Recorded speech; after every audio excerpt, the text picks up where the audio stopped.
আসসালামু আলাইকুম রহমতুল্লাহ। আজকে 9 মে, রোজ বৃহস্পতিবার। সারা বাংলাদেশ 175 থেকে 90 টাকা পর্যন্ত ব্রয়লার কেনা বেচা হচ্ছে। আর সোনালিটা 320 থেকে 335 টাকা পর্যন্ত কেনা বেচা হচ্ছে। টাইগার কালার বাড়ছে, সুবর্ণরা সুপার হাইব্রিড সবগুলো একই দামে 290-95 টাকায় কেনা বেচা হচ্ছে। ব্রাউন কক 270 টাকায় কেনা বেচা হচ্ছে। রিজা ক্লিয়ার 320 টাকায় কেনা বেচা হচ্ছে। এই ছিল মুরগির বাজার দর। বাচ্চা কেনা বেচা হয়েছে 63 টাকায়, ব্রয়লার ব্রাউন কক 33 টাকায় এবং ব্রাউন লেয়ার 62 টাকায়। সোনালি কেনা বেচা হয়েছে 33 থেকে 36 টাকায়, হাইব্রিডটা কেনা বেচা হয়েছে 42 থেকে 45 টাকায়। টাইগার কালার বাড়ছে, সুবর্ণরাজ এগুলো কেনা বেচা হয়েছে 62 থেকে 72 টাকা পর্যন্ত। বিভিন্ন কোম্পানির আলাদা আলাদা রেট আছে।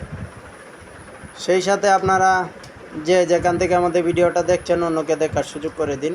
সংক্ষেপে ভিডিওগুলো পেতে চাইলে চ্যানেলটি সাবস্ক্রাইব করে পাশের বেল আইকনটি অন করুন। সারা বাংলাদেশ এবং প্রবাস থেকে যারা এতক্ষণ আমাদের সাথে ছিলেন সবাই সুস্থ থাকবেন, ভালো থাকবেন। আল্লাহ হাফেজ।